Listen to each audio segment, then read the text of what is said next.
ఏపీలో ఉపరితల ద్రోణి ప్రభావంతో 2 రోజుల పాటు కూడా వర్షాలు పడుతున్నాయి. ఇంకా ఎన్ని రోజులు వర్షాలు పడే అవకాశం ఉంది ఏంటనేది మనతో పాటు విశాఖ వాతావరణ శాఖ అధికారి జగన్నాథ్ కుమార్ గారు ఉన్నారు.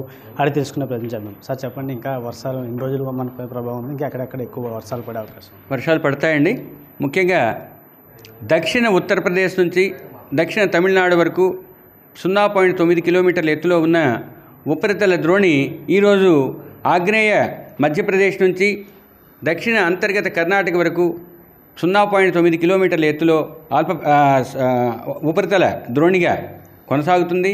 అది మరట్వాడ, తెలంగాణ, ఉత్తర అంతర్గత కర్ణాటక మీదుగా వెళ్తుంది. ఈ ద్రోణికి కుడివైపున వర్షాలు, ఉరుములతో కూడిన జల్లులు పడే అవకాశం ఉంది.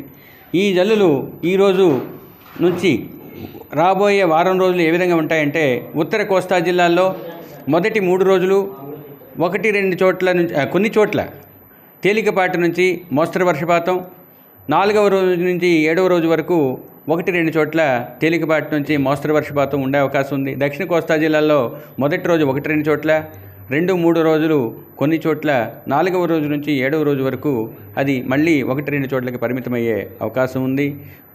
రాబోయే 5 రోజులు కూడా ఉరుములు మెరుపులతో కూడిన జల్లులు 1-2 చోట్ల ఉండే అవకాశం ఉంది.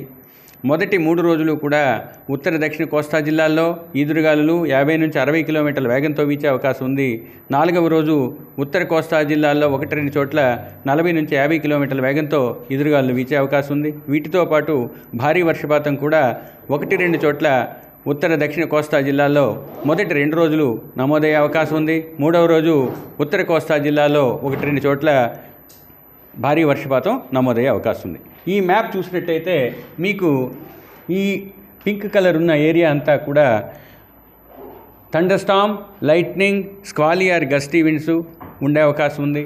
ఈ గ్రీన్ కలర్ మ్యాప్లో ఉన్న ఏరియా అంతా కూడా 5 నుంచి 10 సెంటీమీటర్ల వర్షపాతం నమోదయ్యే అవకాశం ఉన్న ఏరియా. దాంట్లో 1-2 చోట్ల మాత్రమే ఆ విధంగా వర్షపాతం నమోదయ్యే అవకాశం ఉంది.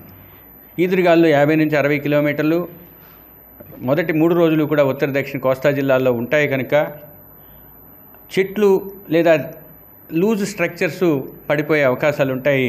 అందరూ అప్రమత్తంగా ఉండాల్సిందిగా చెప్పడం అయింది.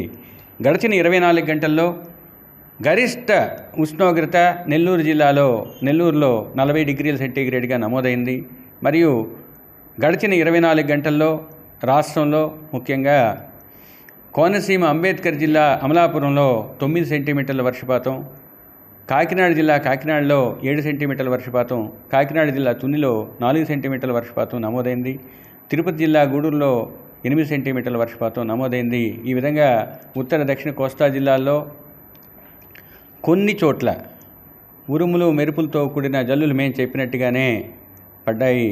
రైతులకి ఎటువంటి సూచనలు ఇస్తున్నాయి? ఎందుకంటే మొన్న కూడా ఈ మొక్కజొన్న కానీ మామిడి రైతులు కూడా చాలా ఇబ్బందులు పడ్డారు. ఇందాక చెప్పినట్టుగా వర్షం భారీగా ఉన్న తరువాత ఈదురుగాలు ఎక్కువగా ఉన్న ఈ స్టాండింగ్ క్రాప్స్ లేదా నిలిచి ఉన్న పంటలకి కొంత రకం అవరోధాన్ని లేకపోతే వాటిని పెరగకుండా లేకపోతే వాటికి నష్టాన్ని కలిగించే అవకాశం ఉంది.